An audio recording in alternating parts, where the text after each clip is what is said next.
We took a look at the worst player on every MLB team. We took a look at the best player on every MLB team. But you know what we haven't done?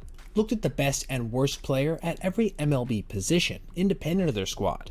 So that's what we'll be doing today, starting with the worst players in baseball at every spot in the field. Our rules here are simple. Firstly, a player has to have played at least a third of the 2024 season to even be considered for the worst player in the league at their position. A third of the season, to me, is around 50 games, give or take a few, with the final discretion being up to myself. Secondly, any potential candidate must have played at least 51% of their games in 2024 at the position they're being considered for. This means they can have played other positions as well, but must have at least made the majority of their appearances wherever I'm considering them for. And lastly, I'm going to select 5 different pitchers for this list: 3 starters, 2 middle relievers, and a closer. Why 3 starters and 2 middle relievers? Honestly, it just feels right for a list like this. Less than that feels like it's too few, and more seems like overkill, especially as I'm not putting together a bench or anything like that. Alright, with all that being considered, let's hop right into it, starting at catcher and making our way from there, with pitchers coming last. How could we select anybody behind the plate but the abject disaster that was a player who somehow managed to bat just 119 through 147 plate appearances and 48 games? That's right, I'm talking about Martin Maldonado. Along with that earth-shatteringly low batting average, he also posted some of the other worst numbers you'll ever see, including a negative 1.3 WAR, 174 slug, 230 OBP, and insanely low 15 OPS plus, with 100 being league average. Last time I talked about him, I mentioned how Clayton Kershaw's career numbers at the plate were better than this. Well, guess what? Garrett Cole's were comparable, and his once standout defense couldn't even make up for this in the slightest, as his fielding run value of -5 was amongst the worst in the game as a catcher, with poor grades in pretty much every metric possible. When your best overall value comes on the bases, when you have the slowest sprint speed in all of the major leagues, you know you've had a truly atrocious year. First base presents a bit of a dilemma, as Jose Abreu was easily the worst player there in 2024. But being as how he didn't even manage to play a full quarter of the season at just 35 games, easily a full 10 away from even serious consideration for a third of the season, I can't with good conscience give him this title. Don't worry, it's not like our actual choice here, DJ LeMahieu, was some sparkling ray of light. The guy who's being paid $15 million a year by the Yankees managed to throw up just 7 extra base hits through 221 at-bats, with obviously the majority of those being taken at first base. This also included a 204, 269, 259 slash with an abominable 51 OPS plus, negative 1.6 WAR, and atrocious negative 0.6 D WAR, though his advanced numbers per StatCast were a bit better than this. Regardless, having a guy slug under 260 and play the majority of his games at an offensive-heavy position can be considered nothing less than an active drain on your squad. Shout out to Elihuris Montero here as well, who rivaled DJ's incompetence with his own 55 OPS plus campaign in which he hit just 4 home runs in nearly 70 games at Coors Field. Second base somehow might be the easiest pick of our entire list, despite the player I'm going to end up choosing here having had a really solid 2023, in Brandon Drury. This guy went from about a 2 WAR in 125 games to a negative 2 WAR, with an OPS plus dropping nearly 80 points, from 114 to 35.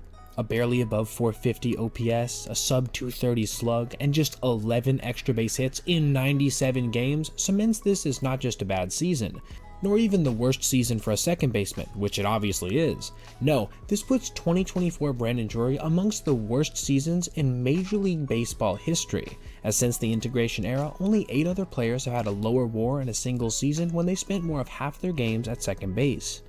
With that being said, his OPS was actually the lowest of anyone on that list. Only 2 shortstops in 2024 had wins above replacement totals lower than -1, and I'm pretty sure you could guess who they were.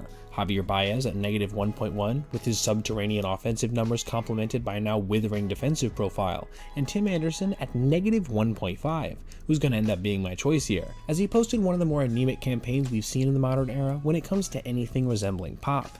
In 241 plate appearances, Tim managed just 3 extra base hits, all of them doubles, coming out to a slugging percentage of .226. But what was perhaps even more bizarre was the fact that his batting average was .214, meaning he posted one of the rare instances in baseball history where his average and slugging were basically almost identical.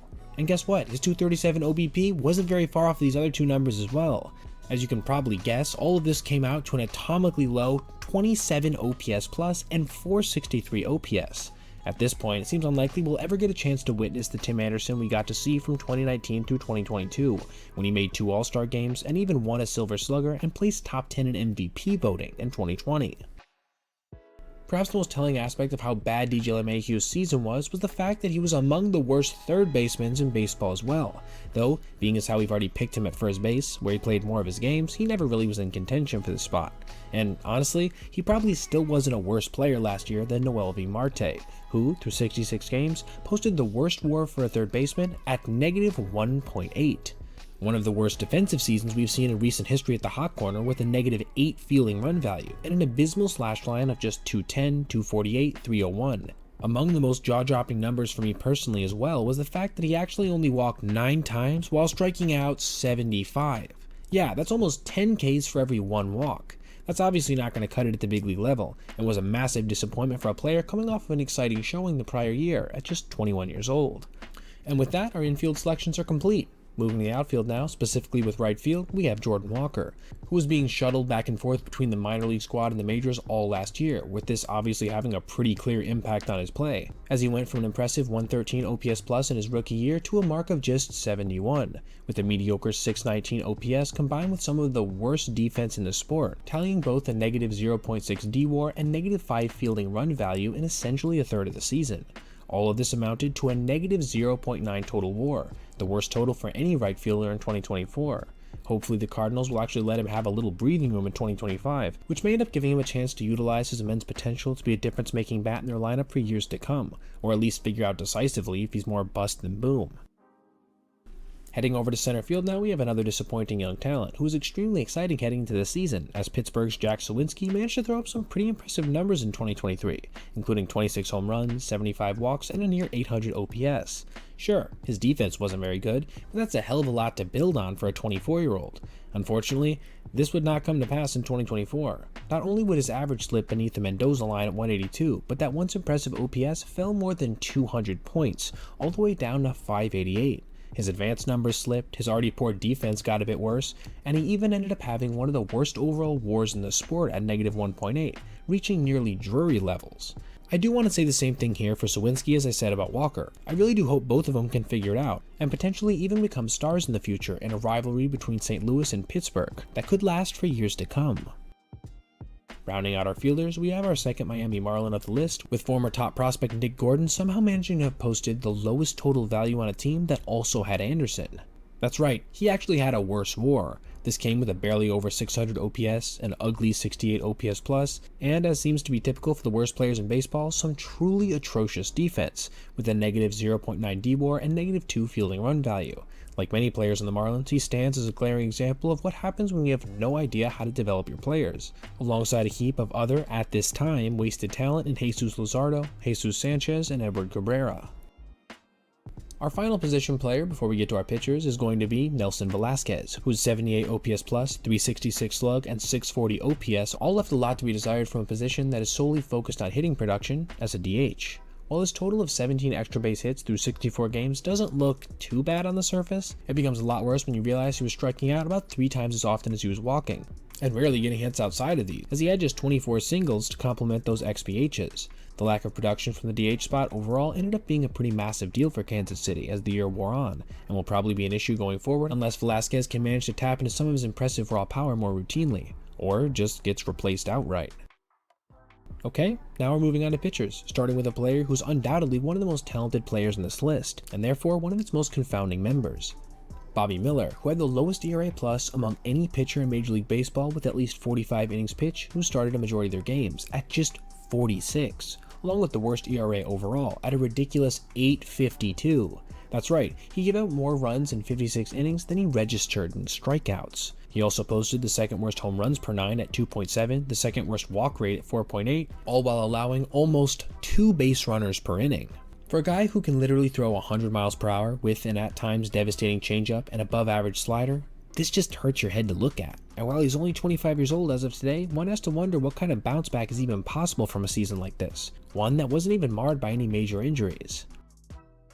Taijuan Walker would have to be my choice here for starting pitcher number 2. While Keaton Miller had the second worst ERA among the batch of guys I laid out in the previous section, his FIP was over 2 full runs lower than either Miller, Walker, or our third choice here, who we'll get to in a second.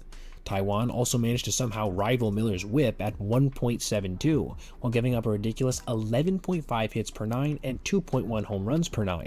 And all of this from a fairly pricey free agent signing, who was meant to help add some stability to the Phillies' rotation, a role that he managed to fill decently in 2023.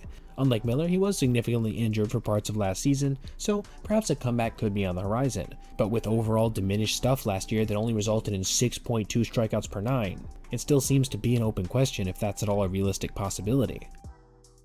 Our third player also had an ERA lower than Wynn, but with pretty much every other number being way worse than him. I'm talking about Rockies pitcher Ty Blach, who, while he may have posted the highest ERA plus we're going to look at today at 67, probably posted overall the most unimpressive numbers, as unlike Miller or Walker, he couldn't even manage to break 5 strikeouts per 9, while giving up a ridiculous 13 hits per 9. He struggled in Coors Field for a couple years now, but it was never quite as bad as this, as his nearly 1.7 whip, 2 strikeout to walk ratio, and 6.94 ERA all representing career worst totals, as you'd probably guess.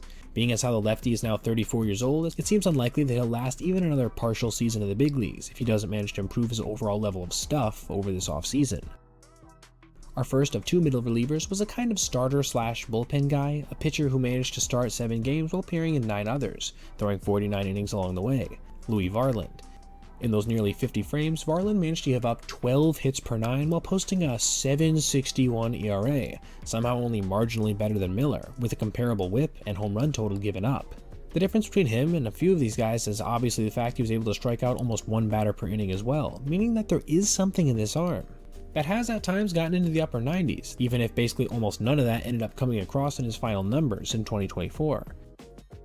Our second reliever was more of a pure bullpen guy, Scott McGough. In 26 games with the D-backs last year, spanning a little over 30 innings, McGough posted a nearly identical ERA to Varland at 7.44. However, he did it in a fundamentally different way. Where Varland was getting hit around like a whack-a-mole machine at a Dave & Buster's, Scott was walking batters like they were his dog on a Sunday morning, at a rate of 5.8 per 9. Did he at least offset that with a great strikeout rate? Not in the slightest, only doing marginally better than this mark at a nice rate of 6.9. This is another classic tale of a mid-30s pitcher with mediocre stuff in hitter's ballpark. Though I gotta be honest, that 57 ERA plus definitely points to more of a lack of performance than bad luck in Chase Field. Rounding out our list, we have our closer. Now, in order to even qualify for this role, I wanted a pitcher to have saved at least 15 games so we can at least convincingly call them a closer, as well as our other standards of them having played a third of the season, etc. It's with those filters being applied, we're left with 3 major options: Craig Kimbrell, David Bednar, and Camilo Doval. All 3 had ERA pluses under 80 and ERAs around 5, but the guy who was probably overall the least impressive out of these options was David Bednar. Where Kimbrell and Doval both managed to excel in strikeout rate, with both of them being around 12 per 9, Bednar sat at an unimpressive for a closer mark of just 9.1. This came with the worst whip, FIP, and ERA of the bunch as well. For a guy who's just 29 about to turn 30, this was a bit baffling, especially coming off of 3 straight seasons with an ERA south of 2.7 and K rates around 11 per 9. The stuff still seems to be roughly the same as during his heyday, so hopefully he can get back on track come 2025. Alright, that was the worst player at every MLB position. Comment below if you think I got anybody wrong or didn't include somebody that should have been in this video, as well as letting me know who you would like to see in a video that's the opposite of this, the best player at every MLB position, which should be coming in the next few weeks as well. Now, thank you so much for watching, I hope you enjoyed, please like and subscribe if you want more content like this, and have a great rest of your day.